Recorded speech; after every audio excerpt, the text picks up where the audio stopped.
up on what's happening now. I don't know if how much you are, but if you had to think about what still needs to happen or where the whole field needs to go, what would you say? Good question. I'd say better treatment, better treatment, better treatment.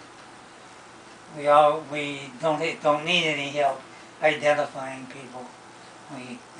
They self-identify in very large numbers, but we don't know what to do with the treatment.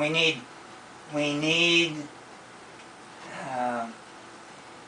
more and better treatment schedules and more experimentation. and controlled study of how it's done.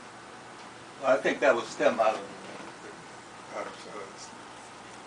the fact that there still is, despite the fact that we set this as one of our goals when we first started the association, that was to at least decrease, if not actually eliminate, the stigma that was associated with suicidal and suicide behavior, because there's still people who are feel that it's a terrible blot on their family and discussion, and who can't ask for the kind of help that's needed. So I think that one of the things that I would be focusing on if I were still as active as I should be, would be in some way or other continuing to reduce the stigma, the feeling of shame and embarrassment that's still connected with it.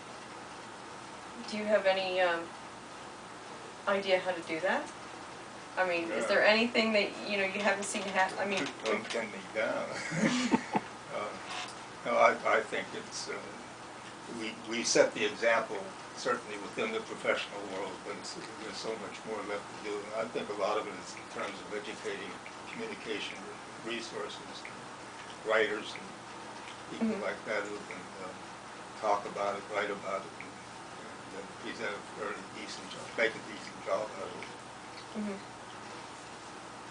Do you want to add anything? Yeah, I've always had an idea that there should be something like a public health approach. That we know how to identify seriously suicidal people.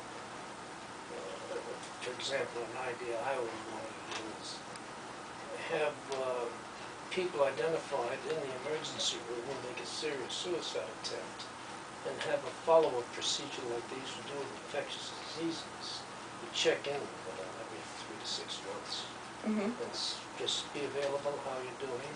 If anything goes wrong, if you're feeling down, be in touch with them. And see if you can be available at times when people get in a critical state. So you're stressing greater availability of help? Well, a more aggressive... Or more people? No, a more aggressive approach. The public health department, or some agent, has a list of people, and you call them at certain intervals. Remember, I met you in the emergency room, and I want to know how you're doing. But in other words, these are people you've already identified. People who pick up in the emergency room for suicide attempt. That's a high-risk group by definition. Well, Norm, I'll excuse you so you can go to your appointment. Yes, I'm about to go.